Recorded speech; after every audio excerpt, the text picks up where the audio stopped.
Hello friends, my name is Anthony sir and you are welcome to my channel English Grammar with Anthony sir। और आज के video में हम CBSE board class 10 की जो एक पोएम है वो सीखने जा रहे हैं। वो यूनिट 2 में पोएम का नाम है अ टाइगर इन द जू।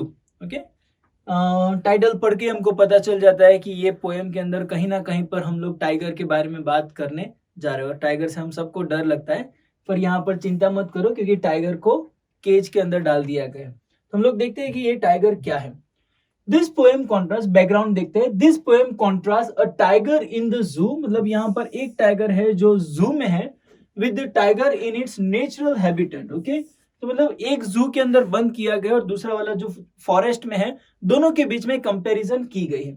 The poem moves from the zoo to the jungle, मतलब एक स्टांजा जू में बताया गया है और दूसरा स्टांजा जंगल में बताया गया है। And back again to the zoo, फिर उसके बाद अगला जो स्टांजा है वो वापस जू में जो टाइगर है वो बताया गया है। Read the poem silently once and say which stanza speak about the tiger in the zoo, मतलब यहाँ पर पढ़ने के बाद हमको ये भी देखना है कि कौन सा स्टांजा में टाइगर का डिस्क्रिप्शन जू में है और कौन से स्टांजा में टाइगर का डिस्क्रिप्शन फॉरेस्ट में है। And which one speaks about the tiger in the jungle. Okay, तो हम लोग शुरुआत करेंगे। बहुत इजी पोएम है और एक ही बार दो बार तुम देखोगे वीडियो, आपको बहुत अच्छी तरह से समझ में आ जाएगा। देखेंगे, he stalks in his vivid stripes the few steps of his cage on pads of velvet quiet in his quiet rage। Okay, यहाँ पर देखो, स्टॉक मतलब वहां पर घूमना, टहलना। वो वहां पर घूम रहा है जिसके ऊपर विविड स्ट्राइप है। विविड मतलब डिफरेंस, अलग अलग कलर के स्ट्राइप्स, पट्टे जो उनके शरीर के ऊपर होते हैं। जब भी हम लोग टाइगर देखते हैं उसके ऊपर ब्लैक कलर के, येलो कलर का स्किन रहता है, उसके ऊपर व्हाइट नहीं, व्हाइट टाइगर कभी नहीं देखा, ब्लैक कलर के स्ट्राइप्स देखते हैं।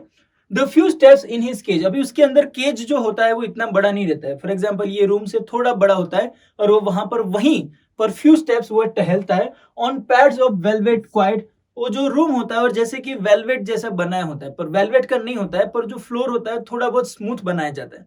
कंपेयर टू फॉरेस्ट वो तो स्मूथ होता है, इसलिए पोएट ने कहा कि वो जैसे कि वेलवेट का जो रोड है, पैड है, उसके ऊपर वो चल रहा है। And in his quiet rage, rage मतलब वो गुस्सा कर रहा है, थोड़ा बहुत गुस्सा है। ठीक है, तो मतलब ये जो स्टांजा है वो कहां पर बता रहे हैं कि टाइगर जू में है, केज में बंद है, थोड़ा गुस्सा है।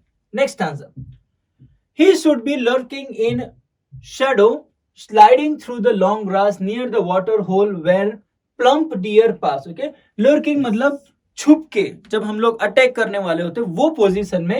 इन द शैडो मतलब वो जो ग्रास होता है उनके अंदर वो छुप के अटैक करने की पोजीशन में है। स्लाइडिंग थ्रू द ग्रास, वो धीरे धीरे आगे बढ़ रहा है, स्लाइड कर रहा है। ठीक है, उठ के चल नहीं रहा है, पर वो धीरे धीरे ग्रास में ही वो ग्लाइडिंग कर रहा है।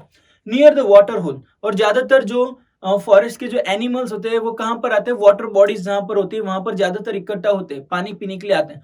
तो वो यहीं पर छुप के बैठा है और वो जो कोई भी एनिमल आता है उसके ऊपर छुप के से वो अटैक करता है। With plump deer pass, plump मतलब हेल्दी, जो हट्टे कट्टे वो जो डियर्स है, हिरन जो है, वो वहां पर आते जाते हैं पानी पीने के लिए, उनके ऊपर अटैक करने के लिए टाइगर यहाँ पर छुपा हुआ है। तो मतलब यहाँ पर टाइगर कहां पर है, फॉरेस्ट में है। Next stanza, he should be snarling around houses at the jungle's edge, baring his wide fang, his claws terrorizing the village। okay? अभी यहाँ पर देखो, he should be snarling मतलब वो घोरने की आवाज करता है। around houses, जो वहां पर घर है वहां पर। at the jungle's edge, अभी यहाँ पर क्लियरली हम लोगों को पता चल गया है कि ये भी स्टांजा जंगल के बारे में, फॉरेस्ट के बारे में बता रहे हैं। पर कुछ फॉरेस्ट ऐसे भी होते हैं जहां पर लोग रहते भी है, मतलब एग्जैक्टली फॉरेस्ट में नहीं, पर उसकी एज, उसकी बाउंड्री पे यहाँ पर विलेज है। तो वहां पर आकर जब वो दहाड़ता है, मतलब वो आवाज करता है, तो लोग डर जाते हैं। जंगल की जो एज मतलब बाउंड्री होती है वहां पर आकर वो चिल्लाता है तो गांव के लोग डर जाते हैं obviously.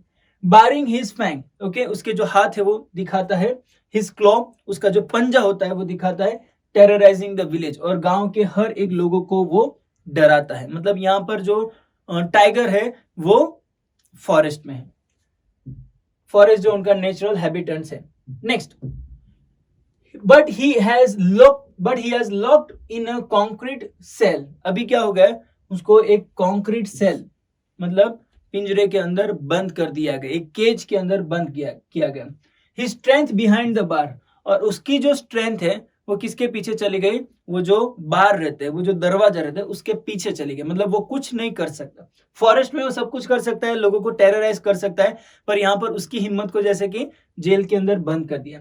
Staking the length of his cage, वो वहां पर टहल रहा है, ओके, उनके जो पिंजरा होता है, उनका जो कैबिन होता है, उसके अंदर वो टहल रहा है सिर्फ, इग्नोरिंग विजिटर।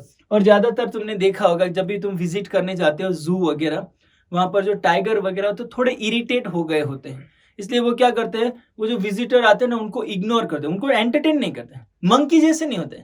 मंकीज कैसे होते हैं, विजिटर्स को बहुत एंटरटेन करते हैं, उनके साथ खेलते हैं, कूदते हैं, ये पर जो टाइगर है, लायन है, लेपर्ड है, वो प्रकार के जो एनिमल होते हैं ना, वो एंटरटेन नहीं करते। वो लोग खुद, क्योंकि वो लोगों का नेचुरल हैबिटेट्स वो है नहीं, इसलिए वो लोग क्या करते हैं, इग्नोर करते हैं। विजिटर्स जो आते हैं उनको देखते भी नहीं। Next, he hears the last voice at night. Okay, तो ये वाला जो स्टांजा है वो कहां पर है, जू में है, ठीक है। Now he hears the last voice at night, वो रात को आखिरी आवाज सुनता है। द पेट्रोलिंग कार, जो पेट्रोलिंग की जो कार है वो आती जाती रहती है, उसकी आवाज सुनता है।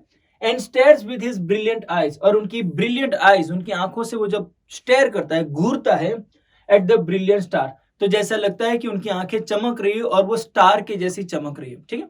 और ये देखो, पेट्रोलिंग कार जो होती है वो जनरली जू में होती है, क्योंकि जू का काम होता है जब भी बंद करते हैं उसके बाद गाड़ी लेकर चेक करने जाते हैं कि सभी केज के अंदर एनिमल्स है कि नहीं, और एनिमल अच्छी तरह से बंद है कि नहीं, और वो लाइट मारकर चेक करते हैं। तो जब ये चेक करते हैं तो उनकी आंख जो होती है ना वो स्टार के जैसे चमकती है।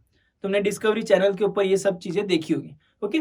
फॉरेस्ट में ऐसा नहीं होता है, क्योंकि फॉरेस्ट में कोई पेट्रोलिंग कार नहीं होती। यस, अगर सेंचुरी है तो वहां पर हो सकता है कि पेट्रोलिंग कार से वो लोग चेक करें, पर फॉरेस्ट में ऐसा नहीं होता है। तो लास्ट वाला स्टांजा है वो भी हमें जू के अंदर ही बता रहा है, तो ये भी जू के अंदर है।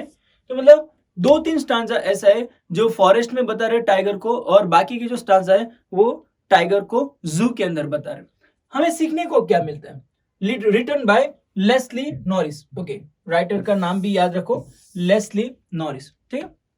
सीखने को क्या मिलता है कि हम लोग देखते हैं कि जब टाइगर फॉरेस्ट में होता है तो वो अपना खुश रहता है, और वो अपने नेचुरल हैबिटेट्स में, मतलब वो अपनी जो सामर्थ्य है, उनका जो स्ट्रेंथ है वो पूरी तरह से दिखा सकता है और लोगों को टेरराइज कर सकता है। पर वही टाइगर को जब केज में डाल दिया जाता है तो वो फ्रस्ट्रेट हो जाता है, वो निराश हो जाता है, और वो लोगों को इग्नोर करने लगता है। अगर आपने जू के अंदर टाइगर को, या तो लेपर्ड को, या तो फिर लायन को अगर तुमने देखा है तो तुम देखो, इवन उनकी जो स्किन जो होती है ना एकदम पतली हो जाती है। मैंने तो देखा है, इसलिए मैं आपको बोलता हूँ, एकदम ढीली हो जाती है, और वो इतने हेल्दी भी नहीं लगते। पर जो फॉरेस्ट के होते हैं ना वो वैसे नहीं होते हैं, वो एकदम मस्क्यूलाइन होते हैं, बहुत स्ट्रांग रहते हैं, ठीक है। और तो ये किसकी वजह से हो जाता है, क्योंकि उनको केज के अंदर बंद कर दिया जाता है, उनकी जो स्ट्रेंथ होती है ना वो पूरी पूरी चली जाती है। तो इसलिए हम लोगों को ये पोएम में से सीखने को मिलता है कि जो जिसका हैबिटेट है उसको वहीं पर रहने दो, उसको दूसरी जगह पर लेकर मत जाओ जहां पर उनकी स्ट्रेंथ चली जाती। इमेजिन करो कि तुमको अभी लोगों के बीच में से छोड़कर फॉरेस्ट में रहने के लिए भेज दे, तुम्हारी जैसी हालत होगी, वैसी उन लोगों की हालत फॉरेस्ट में से उठा के हमारे बीच में रख देते तो वैसी हालत होती है, ठीक है। इसलिए ये जो पोएम है उसका नाम है a tiger in the zoo, मतलब उसकी हालत क्या है वो पोएम के अंदर अच्छी तरह से डिस्क्राइब की गई है, ठीक है। तो आई होप कि आपको ये पोएम बहुत अच्छी तरह से समझ में आ गया होगा, और अगर कुछ डाउट है, कुछ क्वेश्चन है, तो आप हमें जरूर से लिख के भेज सकते हैं। Thank you so much, bye bye.